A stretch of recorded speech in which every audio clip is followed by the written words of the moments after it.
Bismillahirrahmanirrahim. Assalamualaikum warahmatullahi wabarakatuh. Selamat sore, salam sejahtera bagi kita sekalian.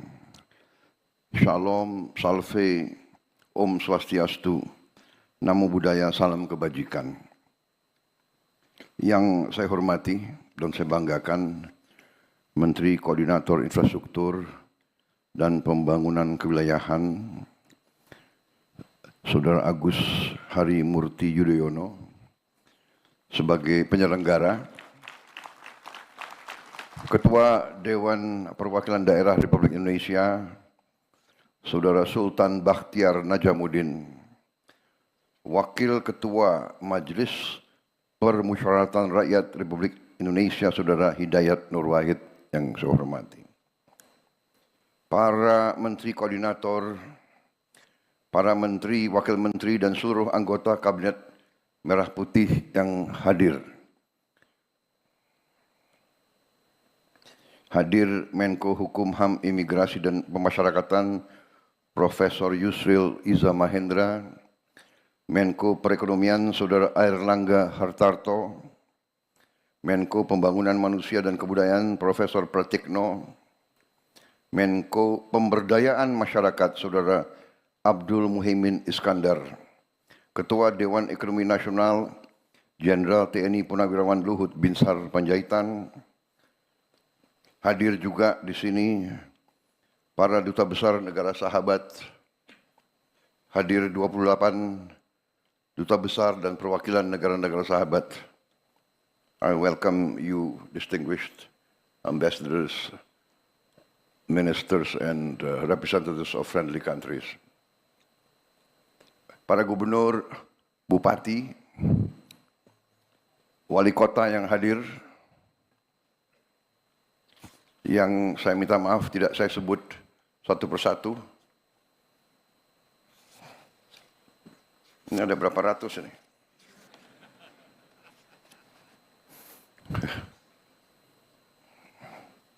Tapi saya sambut para gubernur, bupati, wali kota yang berkenan hadir. Terima kasih.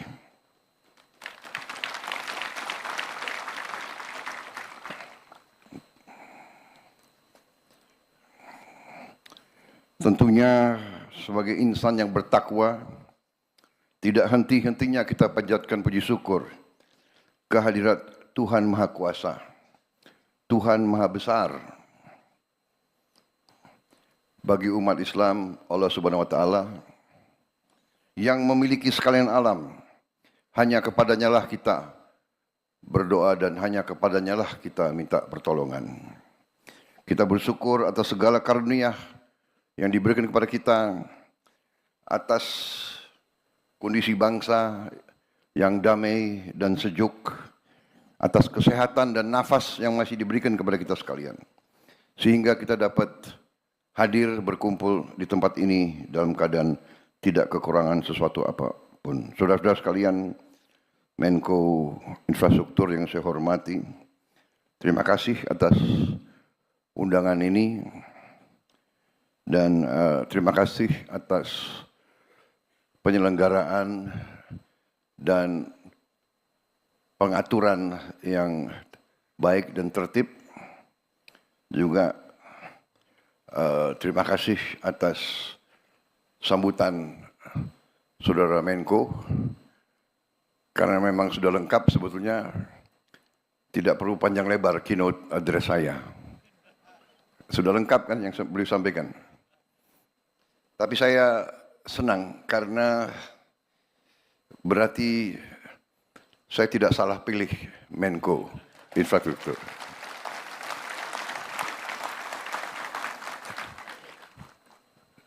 Salah satu kunci kepemimpinan yang saya belajar ialah pilihlah tim Anda yang terbaik yang bisa kau pilih. Itu yang saya belajar. Sama dengan kalau kita mau bikin tim sepak bola, pilih yang terbaik yang ada, ya kan? Kalau memang belum berhasil, minimal kita berusaha, kan begitu. Jadi, kenapa saya sebut ini? Karena saya terus terang saja memberi pengarahan itu tidak terlalu sering. Memberi petunjuk tidak terlalu sering. Dan tidak terlalu lama. Saya memberi petunjuk kepada saudara Yudhoyono ini, saudara AHY, tidak sering dan tidak panjang lebar. Saya sampaikan ini intinya. Beliau bisa nangkap, dan saudara-saudara, tadi ini yang beliau sampaikan, inilah sebenarnya yang sedang kita kerjakan. Jadi saudara-saudara sekalian, kita akui masih banyak tantangan, masih banyak kesulitan. Kita akui bahwa kita harus mengejar ketertinggalan kita dengan perkembangan yang begitu dahsyat di dunia sekarang ini. Tapi kita bertekad bahwa kita bisa mengejar ketertinggalan itu. Karena kehendak kita jelas, kehendak kita kuat, pemahaman kita terhadap keadaan juga jelas. Nah, sekarang tinggal mempersatukan kehendak tersebut, mempersatukan kolaborasi, dan bekerja dengan semangat, bekerja dengan optimisme, bekerja dengan kehendak yang kuat. Saudara-saudara sekalian, masalah yang kita hadapi dalam pembangunan suatu bangsa, masalahnya adalah masalah yang sudah dialami oleh berapa puluh bahkan ratusan negara-negara lain. Sejarah peradaban manusia mengajarkan kita bahwa keberhasilan suatu bangsa itu ada unsur-unsurnya, ada elemen-elemennya. Tentunya harus ada sistem politik, sistem kenegaraan yang berfungsi. Sistem kenegaraan itu menyangkut sistem hukum yang berkeadilan, yang berfungsi. Kemudian dengan sistem tersebut terpilihlah unsur-unsur pimpinan di bidang eksekutif, di bidang yudikatif, dan di bidang legislatif. Kita sekarang sedang berbicara masalah tugas kita sebagai eksekutif. Baru saja tadi pagi saya berurusan dengan yudikatif. Dan legislatif terus-menerus mengawasi kita dan menopang kebutuhan-kebutuhan anggaran kita. Urusan pembangunan suatu negara adalah urusan penggunaan dan pengelolaan sumber daya dan kekayaan suatu bangsa.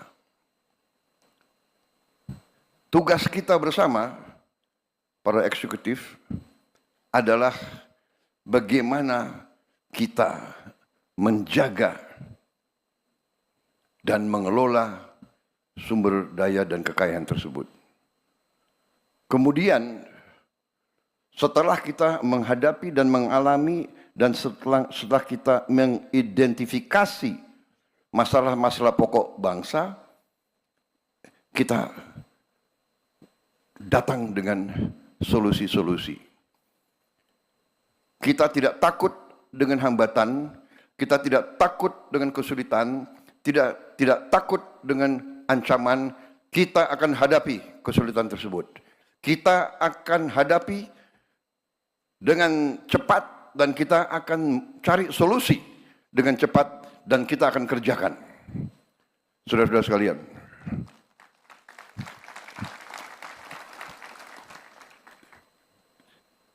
swasembada pangan, swasembada energi, swasembada air. Ini krisis yang sudah diramalkan oleh PBB. Krisis dunia. Dunia sedang menghadapi krisis pangan. Ratusan juta rakyat bumi sedang mengalami kelaparan sekarang. Banyak negara yang susah menghasilkan pangan. Kita bersyukur diberi segala nikmat oleh Yang Maha Kuasa. Lahan yang luas, yang subur, air yang cukup,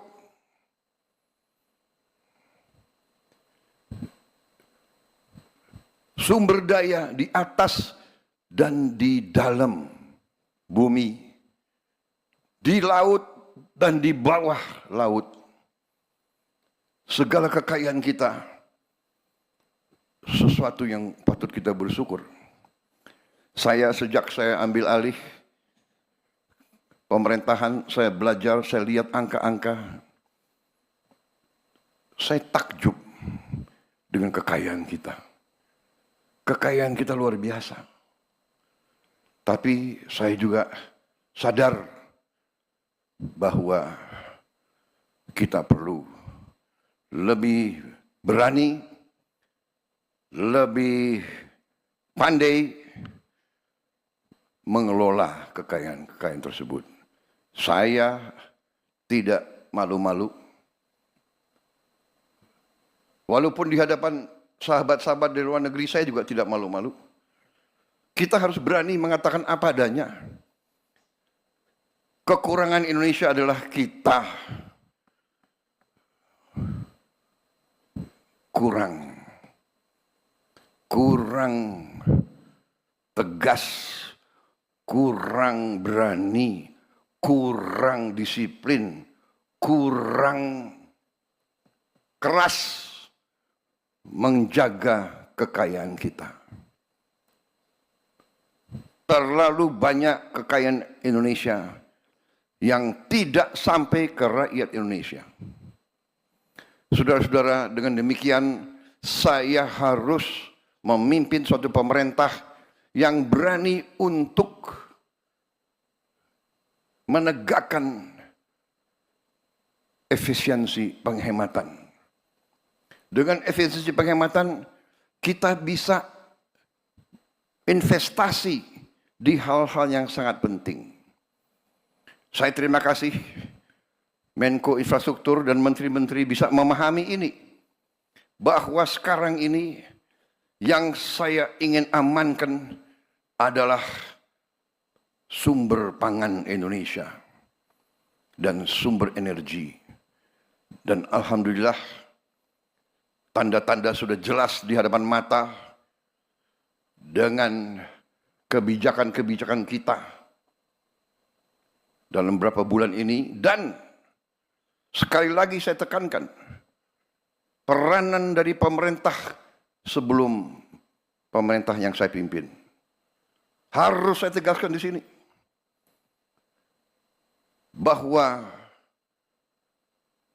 transisi dari pemerintah Pak Jokowi kepada saya adalah yang ikut menentukan bahwa kita sekarang bisa bekerja dengan cepat. Saudara-saudara sekalian.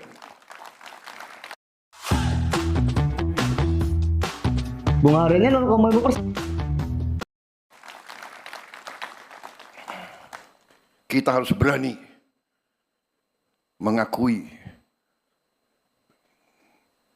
kebaikan dan keberhasilan pemerintah-pemerintah sebelum kita.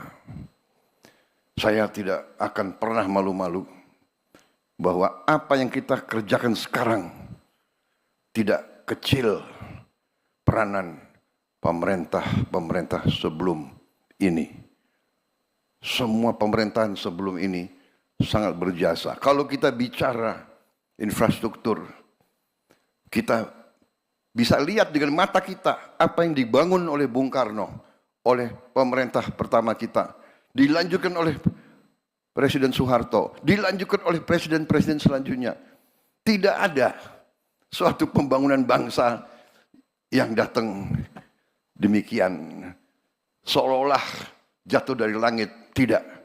Pembangunan suatu bangsa dibangun dengan keteguhan, dengan kesabaran, batu demi batu, langkah demi langkah, dengan keringat, dengan darah, dengan air mata. Semua infrastruktur yang kita nikmati dibangun oleh pendahulu-pendahulu kita. Dengan demikian, yang sekarang kita lakukan adalah prioritas. Dalam tahun-tahun pertama, saya kira dalam 2-3 tahun ini, prioritas kita masih untuk menjamin pangan kita. Dan alhamdulillah, produksi pangan, prestasi pangan kita adalah terbesar sepanjang sejarah Negara Kesatuan Republik Indonesia. Mau diakui, mau tidak diakui, cadangan beras kita sekarang di gudang-gudang pemerintah adalah terbesar sepanjang sejarah Negara Kesatuan Republik Indonesia. Di bidang produksi beras dan di bidang produksi jagung. Dan prestasi kita di bidang teknologi, hektar demi hektar, sudah cukup seimbang dengan prestasi negara-negara lain. Produksi beras kita yang saya lihat terakhir di Sumatera Selatan, di Sumatera Selatan saja peningkatan produksi beras diperkirakan tahun ini 48% peningkatannya. Di kuartal pertama ini sudah 48%. Diperkirakan ini akan terus. Produksi per hektar pun sangat menggembirakan.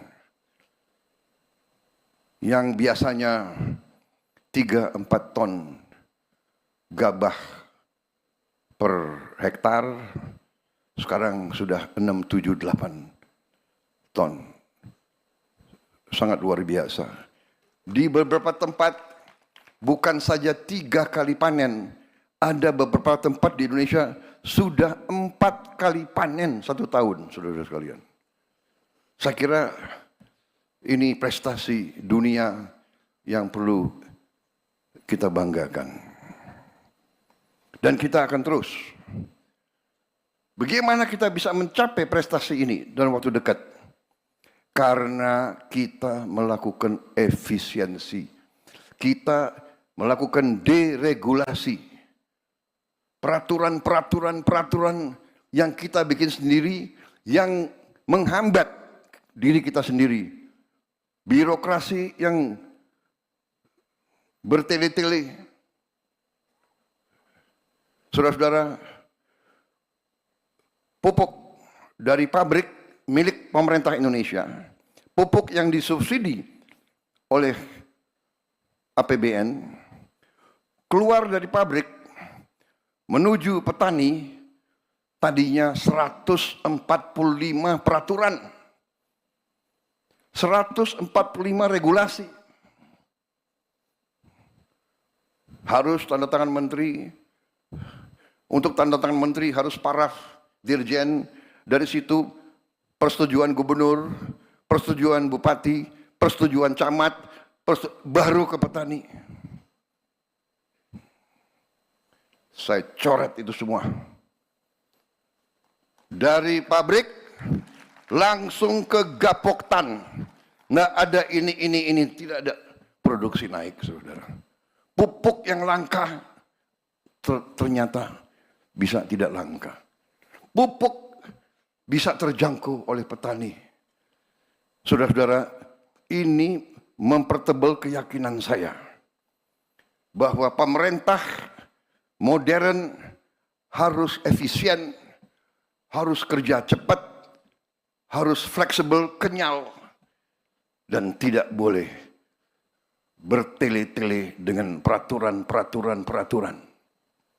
Peraturan penting untuk mengawasi, mengendalikan, dan mengamankan. Tapi peraturan yang dibuat hanya untuk mempertahankan kekuasaan sektoral dan hal-hal yang terlibat dengan vested interest, dengan kepentingan-kepentingan tertentu yang tidak semata-mata untuk kepentingan rakyat harus kita tinggalkan. Dan saya bertekad untuk saya bekerja keras untuk mengurangi regulasi-regulasi yang tidak masuk akal. Saudara-saudara, dengan prioritas demikian baru kita wujudkan yang akan kita wujudkan. Karena itu saya hargai Menko Infrastruktur. Saudara menangkap masalah yang kita hadapi, saudara menangkap strategi saya. Prioritas untuk itu, infrastruktur sekarang saya mengundang sektor swasta dari dalam negeri dan luar negeri untuk ikut terlibat dalam pembangunan infrastruktur kita sebesar-besarnya. Sebesar-besarnya. Saya akan mengakui, saudara-saudara, saya percaya dengan peranan negara yang kuat untuk intervensi, mengatasi kemiskinan, mengatasi kelaparan, memperbaiki pendidikan. Saya percaya dengan intervensi negara yang kuat. Tapi saya juga tahu bahwa di bidang-bidang tertentu, terutama di bidang konstruksi pembangunan fisik, sektor swasta dan juga sektor swasta internasional sering lebih modern, lebih efisien, dan dapat mencapai prestasi tepat waktu dengan menghemat anggaran yang besar. Harus kita akui. Seringkali BUMN ini merasa kalau dia kerjanya lambat, tidak apa-apa. Kalau nanti dia boros, tidak apa-apa. Karena ada Menteri Keuangan yang akan, apa istilahnya, PMN, apa ini PMN ini? Ya kan? Kalau kita tanya perusahaan-perusahaan besar internasional, dan dia ada nggak PMN? Jadi justru karena kita butuh sekarang mitra-mitra yang efisien, mitra-mitra yang modern teknologinya, saya arahkan bahwa infrastruktur sekarang peran swasta harus lebih besar. Saudara-saudara. Tapi untuk swasta dari dalam dan luar negeri tertarik, pemerintah harus mempermudah pekerjaan mereka. Jadi saya menyambut baik tadi apa itu, pusat-pusat atau kantor-kantor memfasilitasi semua proyek, dibantu, diamankan, dijaga supaya tidak terganggu rencana besar pembangunan tersebut. Itu strategi kita mengundang, dan saudara-saudara, pemerintah Indonesia juga sekarang merasa kita lebih kuat. Dengan efisiensi yang kita lakukan di awal administrasi saya, di awal pemerintahan saya, dengan efisiensi yang kita lakukan, ternyata kita bisa menghemat banyak uang, cash, dan uang itulah sekarang kita pakai sebagai dana investasi kita. Sehingga sekarang berani, kalau kita undang kerjasama dengan swasta atau dengan asing, kita berani, pemerintah akan ikut berapa persen. Dan bukan minta saham kosong, tapi kita ikut serta dengan uang yang nyata, uang yang real. Saya kira itu akan memberi comfort kepada semua mitra-mitra dari luar negeri. Saudara-saudara sekalian, strategi besar kita demikian. Tadi sudah digarisbawahi beberapa elemen. Saya ingin emphasize, saya ingin garisbawahi salah satu proyek infrastruktur yang sangat strategis, sangat vital bagi kita, merupakan suatu mega project, tapi harus kita laksanakan adalah Giant Sea Wall, tanggul laut pantai utara Jawa. Proyek ini sangat vital. Proyek ini berada dalam perencanaan Bappenas sejak tahun 95. Bayangkan, sejak tahun 95, 30 years ago, kalau tidak salah ya, 30 tahun yang lalu. Tapi kita tidak berkecil hati. Sekarang tidak ada lagi penundaan. Sudah nggak perlu lagi banyak bicara. Kita akan kerjakan itu segera, saudara-saudara sekalian. Proyek ini menyangkut jarak yang tidak pendek, kalau tidak salah sekitar 500 km dari Banten sampai ke Jawa Timur, ke Gresik, 500 km, dan perkiraan biaya yang dibutuhkan 80 miliar dolar. Dan waktu perkiraan untuk di Teluk Jakarta saja kemungkinan 8 sampai 10 tahun. Kalau sampai ke Jawa Timur mungkin membutuhkan waktu 20 tahun. 15 sampai 20 tahun. Tidak ada masalah. Ada pepatah kuno, perjalanan 1000 kilometer dimulai oleh satu langkah. Kita akan segera mulai itu.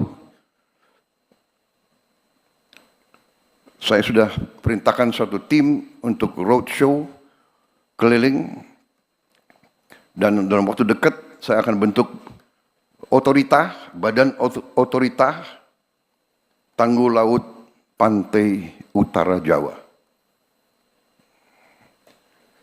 Orang Indonesia senang dengan singkatan-singkatan, jadi kita lagi cari singkatan yang enak itu. Badan Otorita, BO. Tanggul Laut Pantura Jawa, TLPJ. Jadi BO, TLPJ. Kalau disingkat gimana itu? Iftitah gimana kalau singkatannya itu? Apa?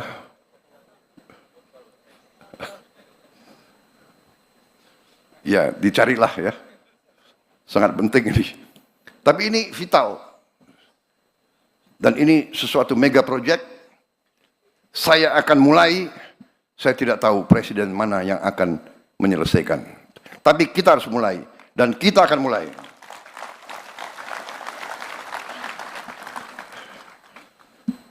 $80 miliar khusus Teluk Jakarta, kemungkinan 8 sampai 10 miliar dolar.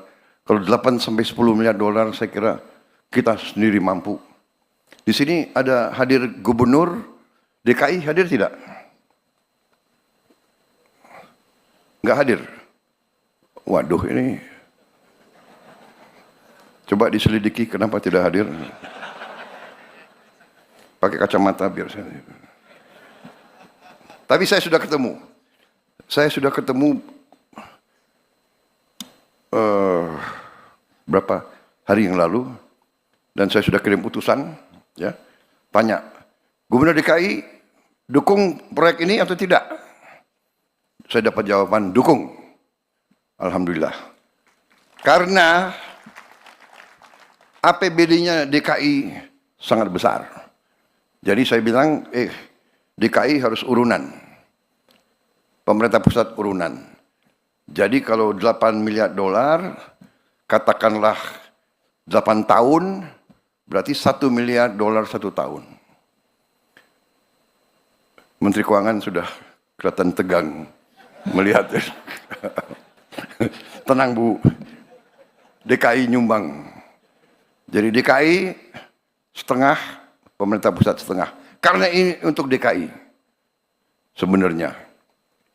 Ya, jadi Tanggul Utara DKI, kemudian nanti selanjutnya di depan Semarang, prioritas kita adalah DKI Semarang. Semarang, Pekalongan, Brebes itu air sudah mengancam kehidupan rakyat kita. Harus segera. Dan ini sesuatu yang harus kita laksanakan dan kita terbuka. Perusahaan-perusahaan dari Tiongkok, dari Jepang, dari Korea, dari Eropa, dari Timur Tengah yang mau ikut silakan. Tapi kita tidak tunggu, kita akan gunakan kekuatan kita sendiri. Saudara-saudara sekalian, demikian yang ingin saya sampaikan. Saya minta maaf kalau keynote saya tidak panjang. Saya kira saudara-saudara juga tidak mau kalau saya terlalu panjang bicara. Kan? Betul ya? Betul. Terserah. Saya datang sesuai permintaan audiens. Mau singkat atau panjang? Mau singkat atau panjang? Bohong gitu. Kalau politisi takut sama presiden, panjang Pak, panjang. Yang di belakang udah resah. Ya kan? Coba pakai kacamata saya mau lihat ini. Mana senyumnya yang politisi atau senyumnya yang... Kalau orang-orang eksekutif ya, orang pengusaha, orang itu maunya singkat. Sudahlah Pak, jangan macam-macam. Kasih tahu kita mana, apa, bagaimana, berapa. Kan begitu kan? Kan begitu. Ya. Who, what, why, where, how much, and how much for me. Right? Yeah, no need to talk too much, talk too long. Saudara-saudara, karena ini sudah dibuat oleh staf saya, kasihan kalau saya nggak pakai. Kita akan terapkan disiplin fiskal. Karena saya dilihatin oleh Menteri Keuangan terus. Ya. Kita akan sederhanakan perizinan dan proses pengadaan lahan. Sudah saya singgung. Kita akan perkuat kerjasama pemerintah dan badan usaha swasta. Kita akan perkuat kerjasama pemerintah pusat dan pemerintah daerah. Saudara-saudara sekalian, kita sekarang memiliki Danantara, Sovereign Wealth Fund, di mana Danantara siap ikut infrastruktur, ikut investasi pada proyek infrastruktur. Demikian saudara-saudara yang ingin saya sampaikan, kita berada di ambang transformasi besar, kita optimis, saya sudah melihat angka-angka itu, kekayaan kita luar biasa. Saya percaya dalam 2 tahun, mungkin mulai tahun depan dan selanjutnya, kita bisa tertibkan kekayaan-kekayaan itu. Saya ketemu dengan ahli-ahli dari universitas terbaik di dunia. Mereka menyampaikan kekayaan kita di laut kita masih sangat kecil, belum tersentuh yang sebenar-benarnya. Kita akan swasembada pangan, itu sudah sangat jelas. Kita akan swasembada air, dan kita juga akan swasembada energi dalam waktu dekat. Dan kita akan tertibkan, kita akan tegakkan hukum hanya dengan kepastian hukum. Hukum yang benar, iklim usaha akan berkembang dengan baik. Demikian pengarahan saya. Terima kasih Menko Infrastruktur dan semua peserta. Terima kasih. Teruskan dan laksanakan apa yang sudah saudara rencanakan. Wassalamualaikum warahmatullahi wabarakatuh.